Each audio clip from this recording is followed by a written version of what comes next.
Okay, I am so excited to introduce to you Jennifer Grimaldi. She is the Director of Channel Marketing of the Americas, and she works at OpenText Cybersecurity. And we are live here in Nashville, Tennessee. Just came back from an amazing pre-event with the OpenText team. And Jennifer, I'm so glad that you stopped by so we can have a discussion today all around all things event management, event strategies. Yes. You have such amazing experience, and I know our audience can really benefit from things that you will share with us today. But before we dive in, right, I want to ask you personally, okay, your first job. I want you to reflect on your first job and just share with us some of your experiences and then some of the skills, maybe one skill that you've carried over even now from the first time that you started working.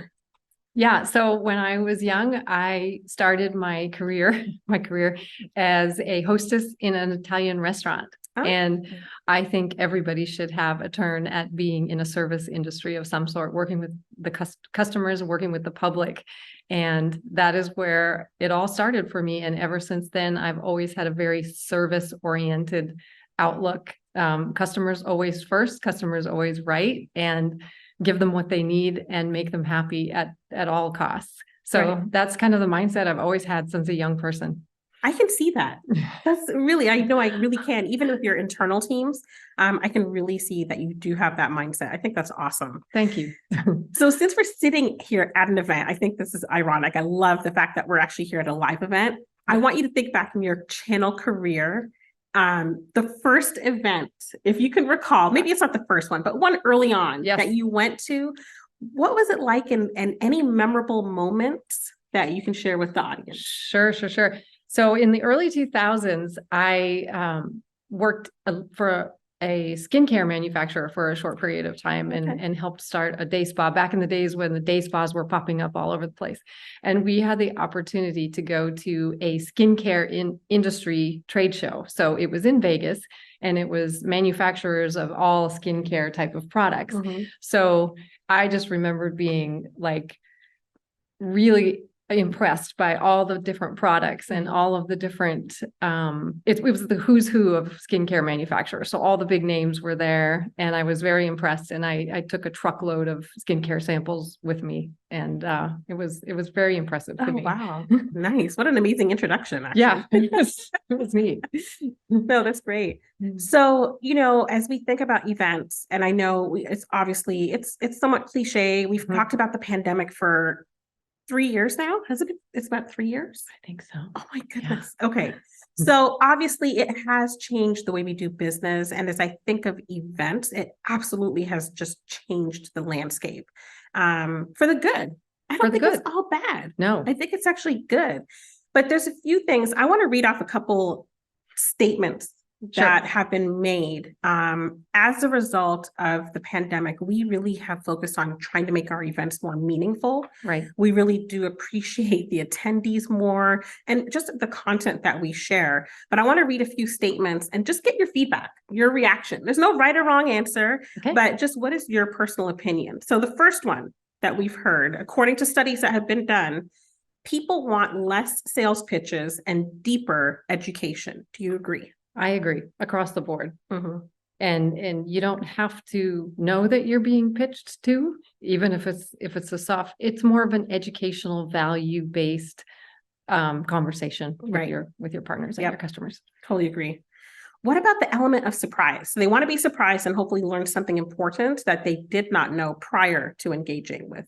I think that goes to your talk earlier today when you talked about information and content overload. Mm-hmm. So if you can differentiate yourself by adding something that's very valuable or something that they can take away an action immediately that will set them apart or that's valuable, I think differentiate yourself with your content. Absolutely.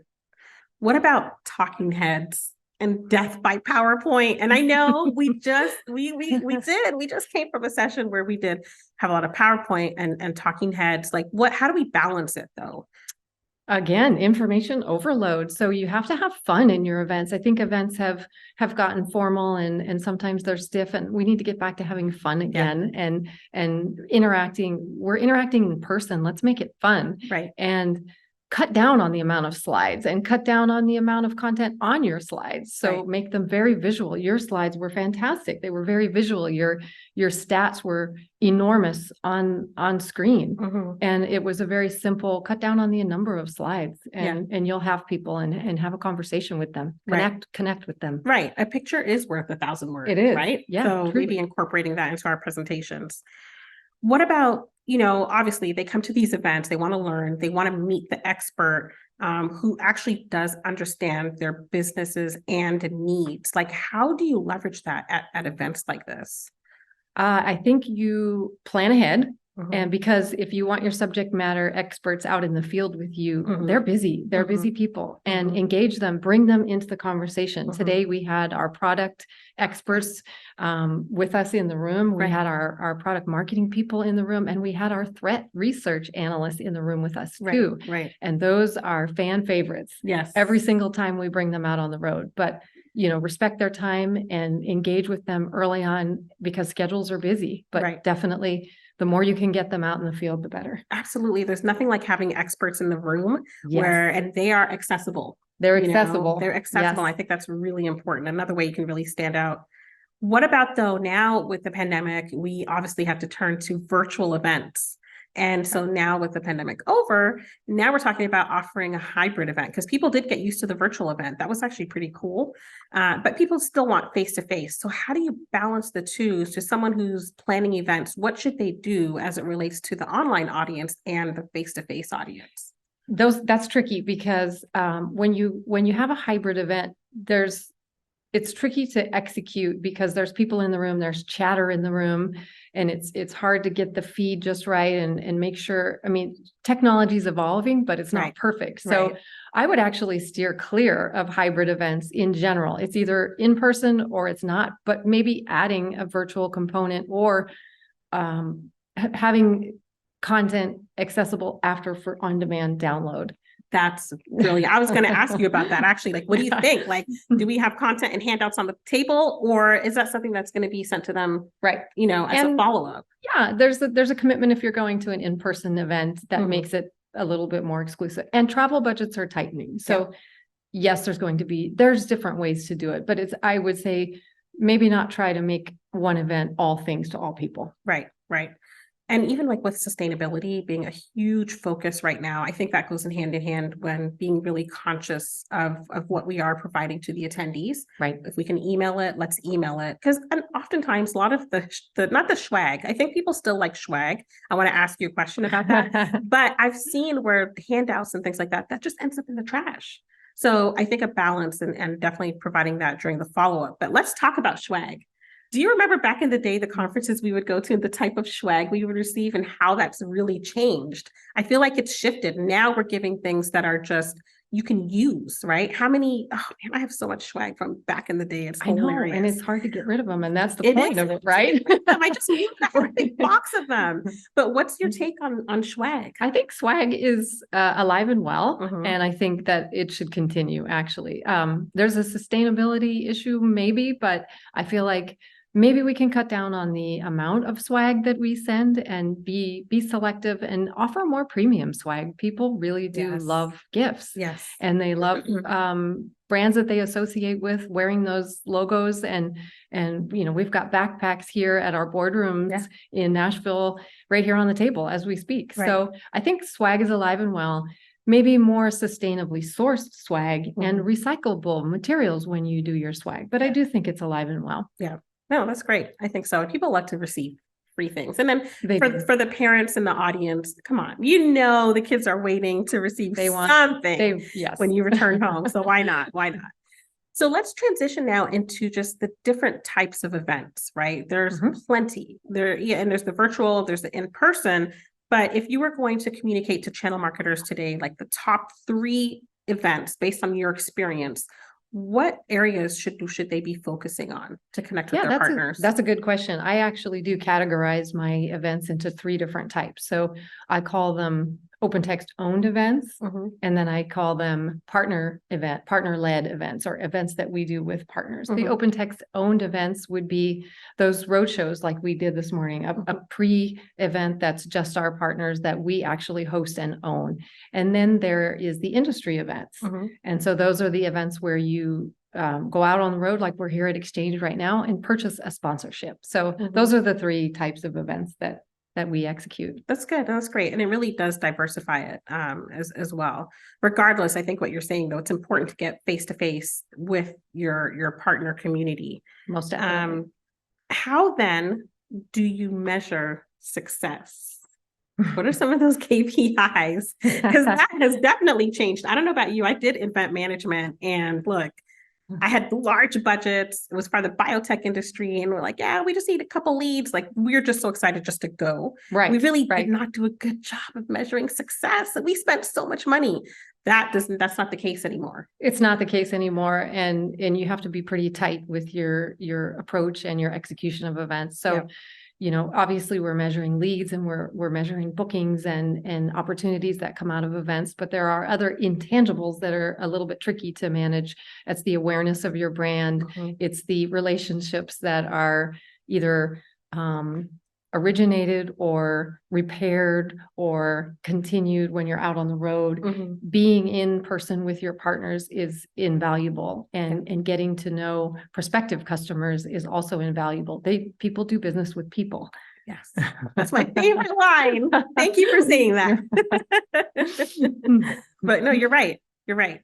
And I think even just different types as far as like, is it well, actually, what do you think? Do you have to categorize as far as the type, as far as, is it an appreciation event or is it a recruitment event?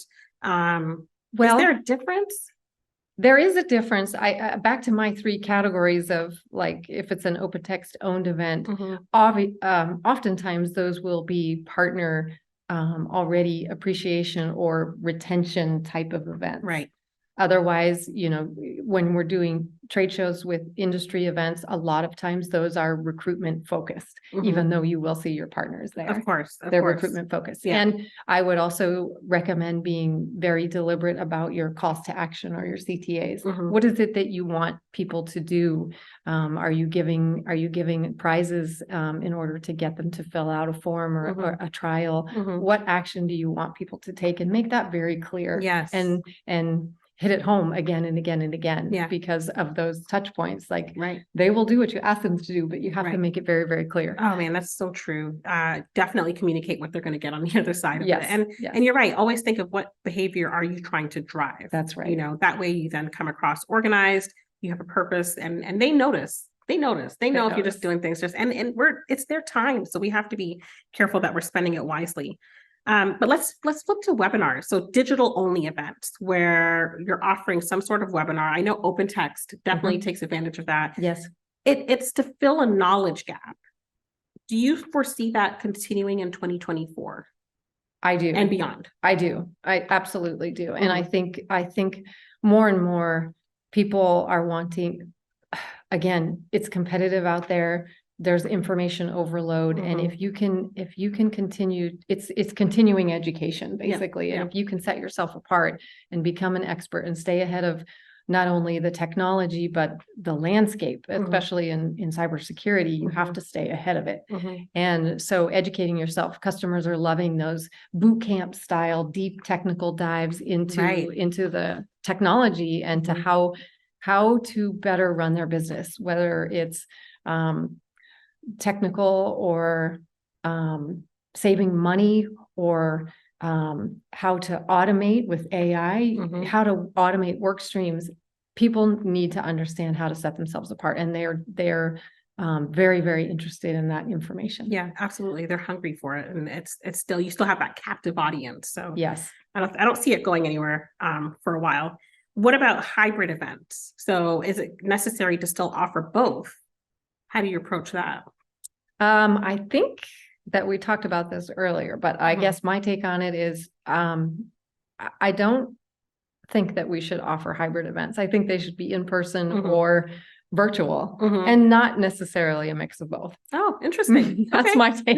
No, I think that's great to consider. That is definitely They're hard to interesting. execute. There's always somebody, there's chatter in the room, or it also is distracting for the people who are in person to try to accommodate those. And that is the way business is done these Mhm. days. Mhm. But in terms of attending an event, I think there's a little bit of a trending towards either or. Right.